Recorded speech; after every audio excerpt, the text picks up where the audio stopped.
Qüdrət bəy, Azərbaycan prezidentinin Çinə bir səfəri oldu. Biraz öncə bu məsələyə toxundunuz. Çox tarixi bir səfərdir. Mühüm sənədlər imzalandı. Bu səfərdən sonra belə fikirlər səsləndirildi ki, Çin investorları Azərbaycana böyük investisiya yatıracaqlar. Amma belə fikirlər də səsləndirilir ki, iqtisadiyyatın inkişafı qarşısında ən böyük maneələrdən biri olan bürokratik aparat buna mane olacaq. Yəni Çin investorları bu maneəni aşa bilməyəcəklər. Siz də çıxışlarınızda qeyd etmişsiniz ki, bəzi vəzifəli şəxslər ya korporativ maraqlarına görə, ya da bacarıqsızlıqlarından, yaxud digər səbəblərdən öz vəzifələrini layiqincə yerinə yetirmirlər. Digərləri isə onları müdafiə etməklə bundan yaranan narazılığı ölkə rəhbərinin üzərinə yönəltməyə çalışırlar.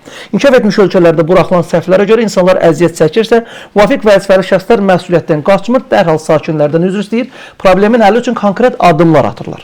Sağlam tənqiddən çəkinmək lazım deyil, qorxulu olan problemlərin vaxtında aradan qaldırılmaması, yığılıb qalmaz. Siz həm də bu fikri Bakıda yağış yağandan sonra o yaranan problemlər kontekstində səsləndirmişdiniz. Yəni bu tipli fikirləriniz tez-tez səsləndirilir. Həm bürokratik aparatın yaratdığı əngəllər, eyni zamanda məmurların öz vəzifələrinin öhdəsindən gələ bilməməsi, bütün problemlərin ölkə rəhbərliyinin üzərində cəmlənməsi, bütün problemlərin ölkə rəhbərində görünməsi və narazılığın artması, bu kontekstdə siz tez-tez həm xəbərdarlıqlar edirsiniz, həm fikirlər səsləndirirsiniz.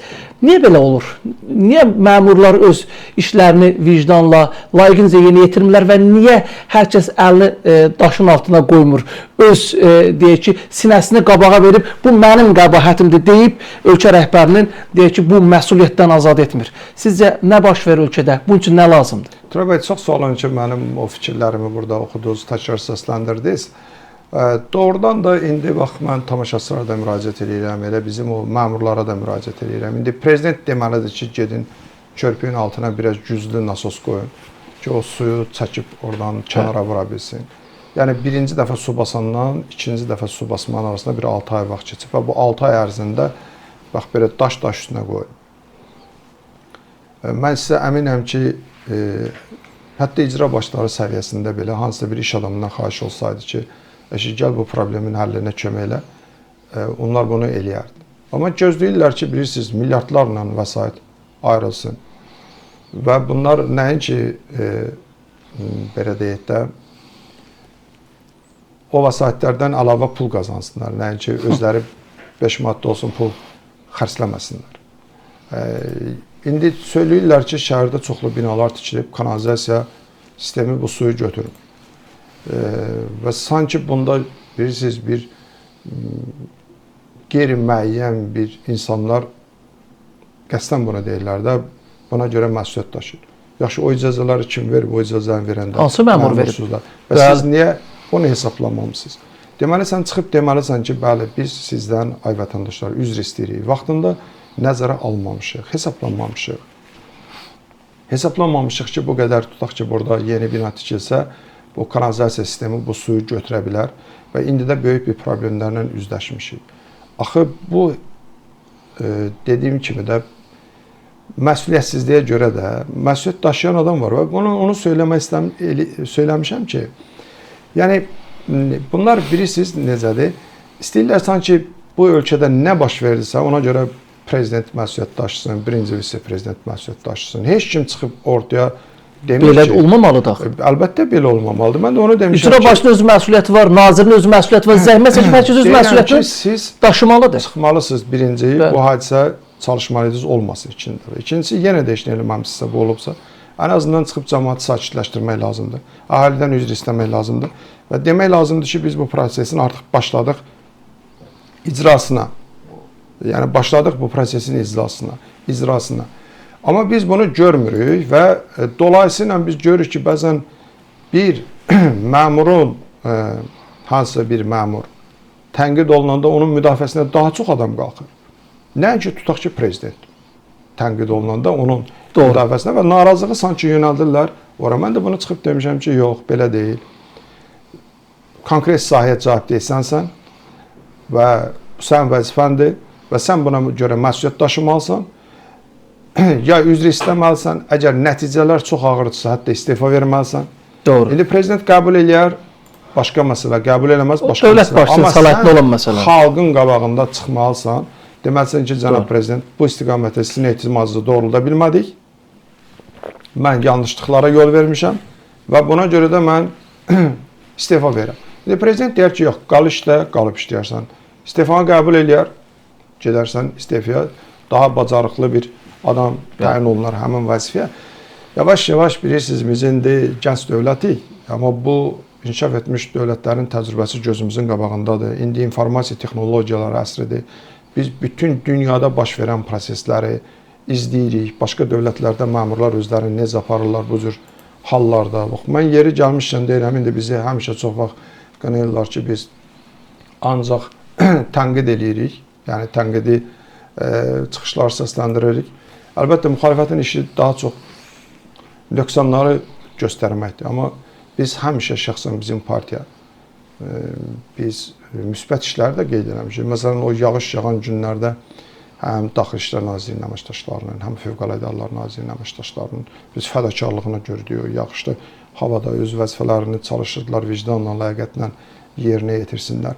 Yəni bunu da qeyd edirik ki, bax, müəyyən dövlət orqanları öz vəzifələrini layiqincə yerinə. Amma başqalarına da deyirik ki, gücün çatmırsa, ya səni eşitmirlərsə, tabiçiyində olan işçilər. Onda da çıxıb prezidentə demək lazımdır ki, cənab prezident, ya tabiçiyində olan məni eşitmir, ya da mən bu işi görmək gücündə deyirəm. Xahiş edirəm, bəlkə mənim dəyişdirilməm məsələsinə baxmasın. İstefa mədəniyyəti də yoxdur da bizdə. Yəni, bəziləri indi deyir ki, yox, mən necə deyə bilərəm. Güya sanki bundan özləri də belə fikirləşirlər ki, gedib istefa vermək bu prezidentə qarşı bir hörmətsizlikdir ki, bu cür fikirlər yayırlar. Halbuki burada nə var ki, sən işin ötəsindən gələ bilməmsən, bu onda nəticəsində insanların evinə 1 metr su dolub. Mənim orada məsəl üçün deyirəm, özümün, məsələn, xalam qızıcının evinə 1 metr su dolmuşdu evin içinə. Bizim qəzetin 2 işçisinin evinə, yəni da bizə, mən partiya rəhbərliyində təmsil olunan 2 nəfərin evinə su dolmuşdu. Baxın, bir partiyanın rəhbərliyində təmsil olunan 3 nəfərin evinə o cür. İndi özləri, məsələn, bir gün o cür o su dolmuş evdə yaşasalar, məsələn, görsələr ki, bu nə idi? Məsələn, ailə dağılmışdı, məsələn, qız gedib bir evdə yaşayırdı, oğlan gedib öz qohumları gildə yaşayırdı, ki, bir yerdə qalmaq mümkün olmadığına görə. Mən də bunu deyirəm ki, axı, vaxtında operativ qərarlar qəbul olunsaydı, o binaları, həmin o, hansı ki, yağış yağanda ki, bunun suları qalxır, axı, onları söküb yerində müasir binalar tikmək olar. Azərbaycanda tikinti şirkətləri ölkəni tərk edib, gedirlər başqa ölkələrə, iş axtarırlar. Yəni, ölkəyə mən hətta parlament iclasında səsləndirdim ki, 10 milyardlarla əlavə investisiya qoyula bilər. Bu 10 minlərlə yeni işçi cəlb eləmək olar. Sonra tikinti sektoruna bağlı görün nə qədər sahələr var. Tikinti materialları satanlar, onun təmiri zamanı istifadə olunan materialların satışı ilə məşğul olanlar, onun içinin avadanlıqlarla doldurulması. Yan sahələrdə nəzər alsaq görün nə qədər iş yer açılır. Görün nə qədər büdcəyə buradan əlavə vergi gələr ki, o vergi hesabına da sosial xərcləri artırmaq olar, ölkənin digər problemlərini həll etmək olar, Qarabağı bərpa etmək olar və s. və ilə. Amma yenə də deyirəm, burada da süründürməçilik və qərar qəbul olunmasındakı o lənglik, açıq sizə deyirəm.